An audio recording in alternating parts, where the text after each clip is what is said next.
Bueno, y acabamos de terminar la sesión de Pregunta a los Expertos aquí en Orlando, en Florida, y estamos nada más y nada menos que con la jefa de investigación de la ALSA, de la Asociación de ELA de Estados Unidos. Ella es Lucie Bruijn.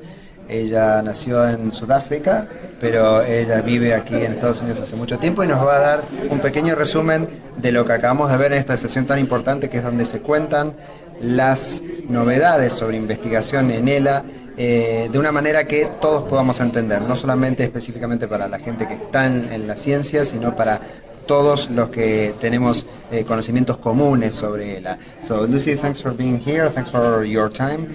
Just a very brief overview of what we have seen today and what hopes we can communicate to our community, our ALS community in Argentina.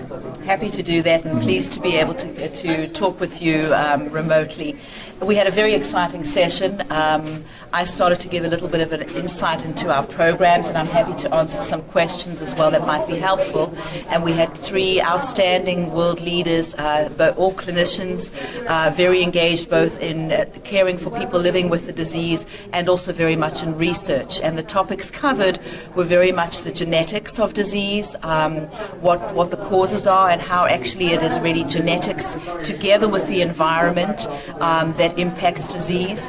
And Dr. El Chalabi from the UK described how the occurrence of the disease and why it actually happens only later.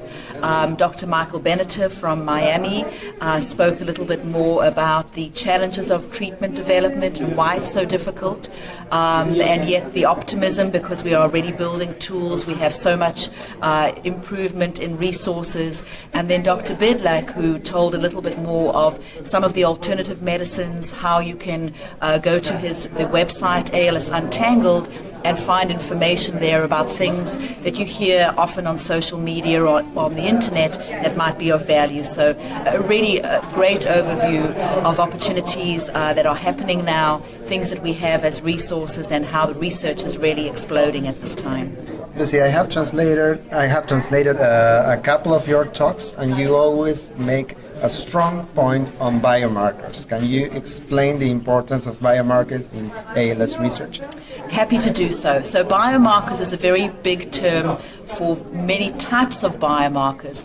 A biomarker is some form that will give you a sense that there's a change in disease. So for example, the best one is blood pressure. If someone is going to has a high blood pressure, they are very likely that they might get a heart attack. So we can regulate the blood pressure and show a decrease by just doing a simple measurement. We hope in ALS to find something that's very simple for many reasons. One, a biomarker could help diagnose earlier. We talked a lot today in the panel about the fact that we treat too late in ALS. The disease has happened years before we see the symptoms, so it's really to help diagnosis. The second point is that it's very important in our clinical trials to have better biomarkers. Now the challenge is that trials are up to a year, sometimes even more in length, and we need to put so many patients into clinical trials. Dr. Bedlack shared that very clearly today.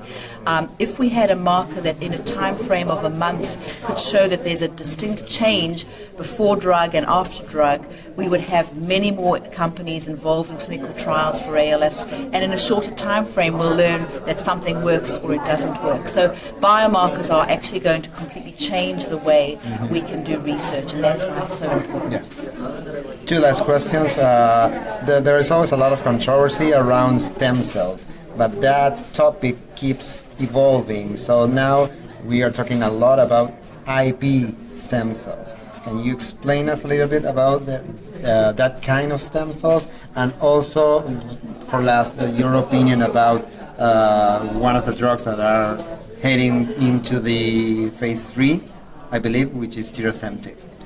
Happy to comment on both. So firstly, with the stem cells, it's a very big topic to give a few words around. And I think what you're alluding to, the autologous stem cells that was discussed today in the session, and we had... those are different. So let me clarify. The autologous stem cells, which was spoken about quite a lot in the session, Brainstorm is one place that it's being trialed.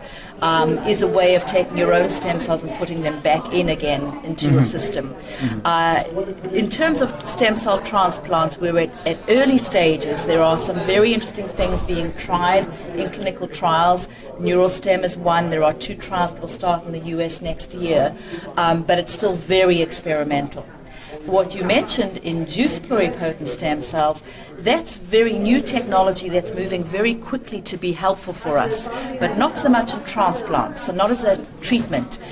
Induced pluripotent stem cells are from skin cells of people living with the disease. They can be manipulated in a dish, and you can get motor neurons, you can get microglia, all the cells of the brain. And why they are so important is because we can use them as a model system. Together with a mouse model that has limitations, we can use stem cells to test ideas and therapies. And in fact, we have one trial in the US, retigabine is an anti-epileptic that was tried in these IPS lines, and it seemed to manipulate and modulate the excitement of the cells, so the hyper excitement of cells.